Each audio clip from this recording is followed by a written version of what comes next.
18/5/69 के अव्यक्त महावाक्य रूहानी ज्ञान योग के ज्योतिषी।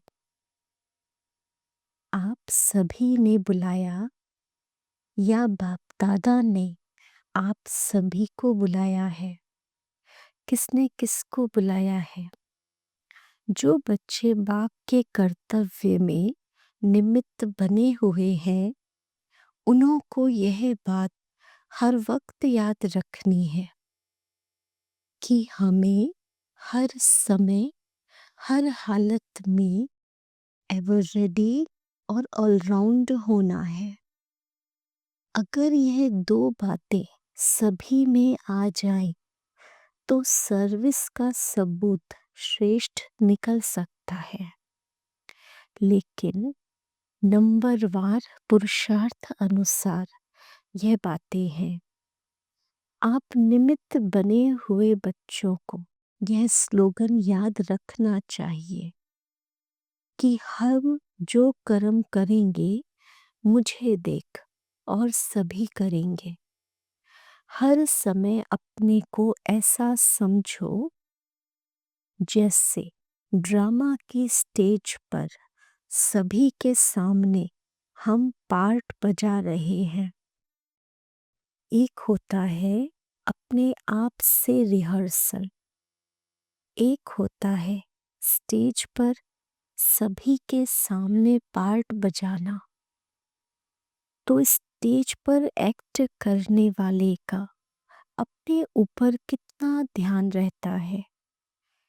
एक एक एक्ट पर हर समय अटेंशन रहता है।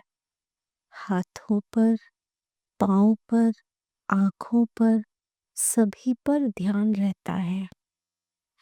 अगर कोई भी बात नीचे ऊपर होती है तो एक्टर के एक्ट में शोभा नहीं देती। तो ऐसे अपने को समझकर चलना है।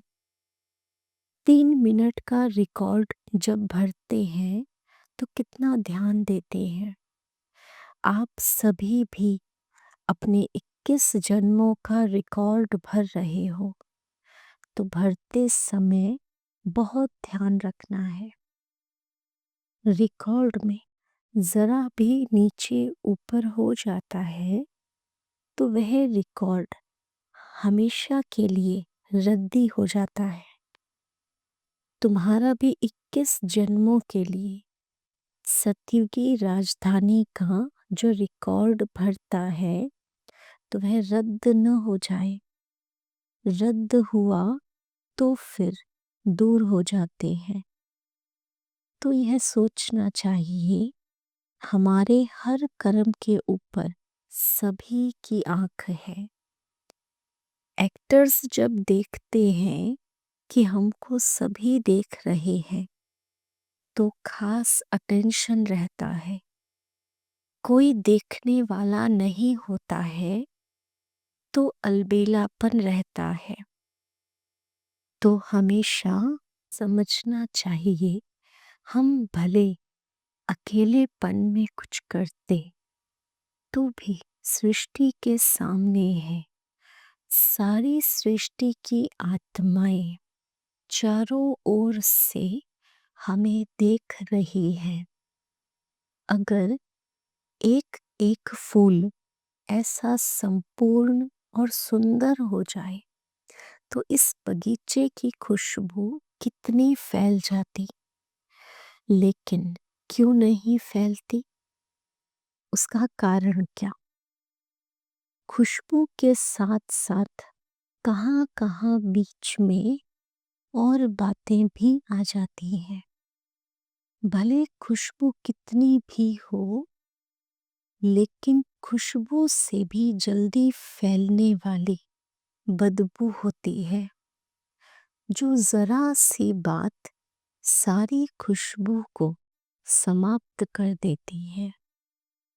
अविनाशी खुशबूदार जिसको सदा गुलाब कहते हैं, एक होता है सदा गुलाब, दूसरा होता है गुलाब, तीसरा होता है रूहे गुलाब। पहला नंबर है रूहे गुलाब। वह रूह की स्थिति में रहता है और रूहानी रूह के हमेशा नजदीक है। ऐसे है रूहे गुलाब। और दूसरी क्वालिटी जो है वह फिर सर्विस में बहुत अच्छे रहते हैं। बाकी रूहानी स्थिति में कमी है। सर्विस में धारणा में अच्छे हैं, संस्कार शीतल हैं। खुद अपने को क्या समझते हो, किस नंबर का फूल समझते हो? कांटे तो यहाँ हो भी न सके, है तो सभी गुलाब, लेकिन गुलाब में भी फर्क है। जो रूहे गुलाब होंगे उनकी निशानी क्या होगी? आप लोगों को मस्तक की रेखा परखने आती है? ज्योतिषी बने हो वा नहीं, बाप दादा जो ज्ञान और योग की ज्योतिष दिखाते हैं उनसे क्या देखते हो? हर एक के मुखड़े से, नैनों से, मस्तक से मालूम पड़ता है। इसमें भी विशेष मस्तक और नैनों से मालूम पड़ता है। आप ज्योतिषी बनकर हर एक को परख सकते हो। नैनों में और मस्तक में वह रेखाएं जरूर रहती हैं। किसको परखना, यह भी ज्योतिष विद्या है। तो यह जो विद्या है परखने की, यह कईयों में कम है। ज्ञान और योग सीखते हैं, लेकिन यह परखने की ज्योतिष विद्या भी जाननी है। कोई भी व्यक्ति सामने आए तो आप लोगों को तो एक सेकंड में तीनों कालों को परख लेना चाहिए। एक तो पास्ट में उनकी लाइफ क्या थी और वर्तमान समय उनकी वृत्ति, दृष्टि और भविष्य में कहाँ तक यह अपनी प्रारब्ध बना सकते हैं। यह जानने की प्रैक्टिस चाहिए। यह परखने की नॉलेज वह बहुत कम है। यह कमी अभी भरनी चाहिए। वर्तमान समय जो आने वाला है उसमें अगर यह गुण नहीं होगा, कमी होगी, तो धोखे में आ जाएंगे। कई ऐसी आत्माएं आपके सामने आएंगी जो अंदर एक और बाहर से दूसरी होंगी। परीक्षा के लिए आएंगी, क्योंकि कई समझते हैं कि यह सिर्फ रटे हुए हैं, तो कई रंग रूप से, आर्टिफिशियल रूप में भी परखने लिए आएंगे, भिन्न भिन्न रूप से। इसलिए यह ध्यान रखना है कि यह किस लिए आए हैं, उनकी वृत्ति क्या है। और अशुद्ध आत्माओं की भी बड़ी संभाल करनी है। ऐसे ऐसे केस भी बहुत होंगे। दिन प्रतिदिन पाप आत्माएं तो बहुत होते हैं। आपदाएं, अकाले मृत्यु, पाप कर्म बढ़ते जाते हैं, तो उन्हों की वासनाएं जो रह जाती हैं वह फिर अशुद्ध आत्माओं के रूप में भटकती है। इसलिए यह भी बहुत बड़ी संभाल रखनी है। कोई में अशुद्ध आत्मा की प्रवेशता होती है तो उनको भगाने लिए एक तो धूप जलाते हैं और आग में चीज को तपा कर लगाते हैं और लाल मिर्ची भी खिलाते हैं। तो आप सभी को फिर योग की अग्नि से काम लेना है। हर कर्मेंद्रिय को योगाग्नि में तपाना है। फिर कोई वार नहीं कर सकेंगे। थोड़ा भी कहाँ ढीलापन हुआ, कोई भी कर्मेंद्रिय ढीली हुई तो फिर प्रवेशता हो सकती है। वह अशुद्ध आत्माएं भी बड़ी पावरफुल होती है। वह माया की पावर भी कम नहीं होती, यह बहुत ध्यान रखना है।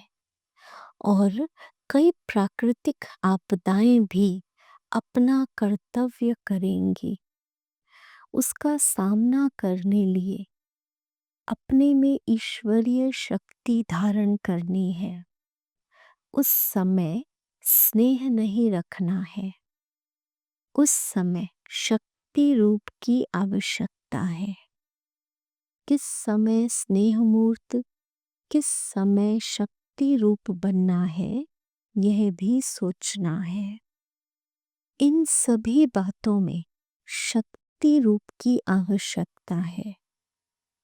अगर कोई ऐसा आया और उनको ज्यादा स्नेह दिखाया तो कहाँ नुकसान भी हो सकता है।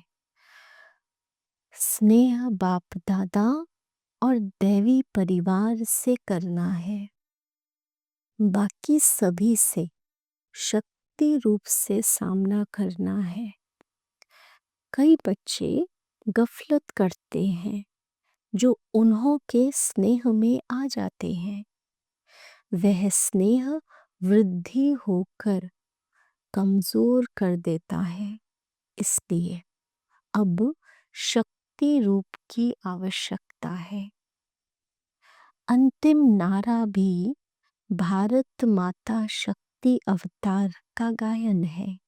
गोपी माता थोड़े ही कहते हैं, अब शक्ति रूप का पाठ है। गोपिकाओं का रूप साकार में था, अब अव्यक्त रूप से शक्ति का पाठ है। हरेक जब अपने शक्ति रूप में स्थित होंगे तो इतने सभी की शक्ति मिलाकर कमाल कर दिखाएगी। यादगार रूप में अंतिम चित्र कौन सा दिखाया हुआ है? पहाड़ को अंगुली देने का। अंगुली यह शक्ति की देनी है। इससे ही कलयुगी पहाड़ खत्म होगा। इसमें हरेक की अंगुली की दरकार है। अभी वह अंगुली पूरी रीति नहीं दी है। उठाते जरूर हैं, परंतु कोई की कभी सीधी, कोई की कभी टेढ़ी हो जाती है। जब पूरी अंगुली होगी तब प्रभाव निकलेगा। एक जैसे अंगुली देनी है। इस कलयुगी पहाड़ को जल्दी अंगुली देकर फिर सतयुगी दुनिया को लाना है। साकार के साथ स्नेह है तो जल्दी जल्दी इस पुरानी दुनिया से चलने की तैयारी करो। आप कहेंगे अभी सर्विस कहाँ हुई है, लेकिन सर्विस भी किसके लिए रुकी है?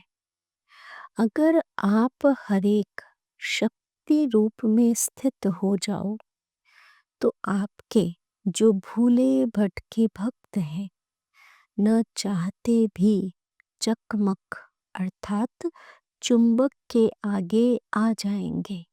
देरी नहीं लगेगी। अच्छा, ओम शांति।